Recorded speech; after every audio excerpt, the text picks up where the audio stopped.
यह कहानी एक छोटे से गांव की है जहां एक पुराना हवेली खड़ी थी। उस हवेली के बारे में कहा जाता था कि वहां रात के समय अजीब अजीब आवाजें सुनाई देती थीं।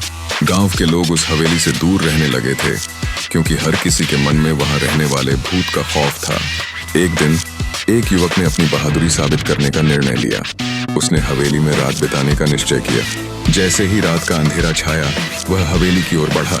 हवेली का दरवाजा खटखटाते ही पुरानी लकड़ी की खिड़कियों से हवा का एक तीखा झोंका गुजरा और एक कंपकंपी सी हुई।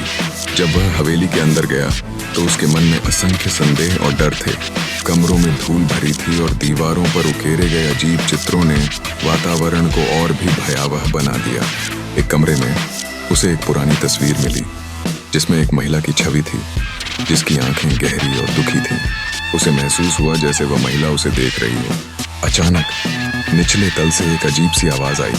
युवक ने डरते डरते सीढ़ियों की ओर बढ़ते हुए देखा कि एक धुंधली आकृति वहां खड़ी है। वह आकृति उसे बुला रही थी।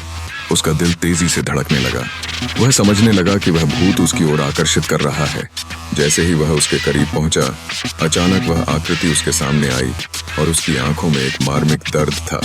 महिला ने बताया कि वह एक बार इस हवेली की मालकिन थी और उसे किसी ने धोखा देकर यहाँ कैद कर दिया था। उसके आत्मा को शांति की तलाश थी। युवक ने उस आत्मा की मदद करने का निर्णय लिया। उसने गांव वालों को इस बारे में बताया और मिलकर उन्होंने उस अपरूप आत्मा को शांति प्रदान की।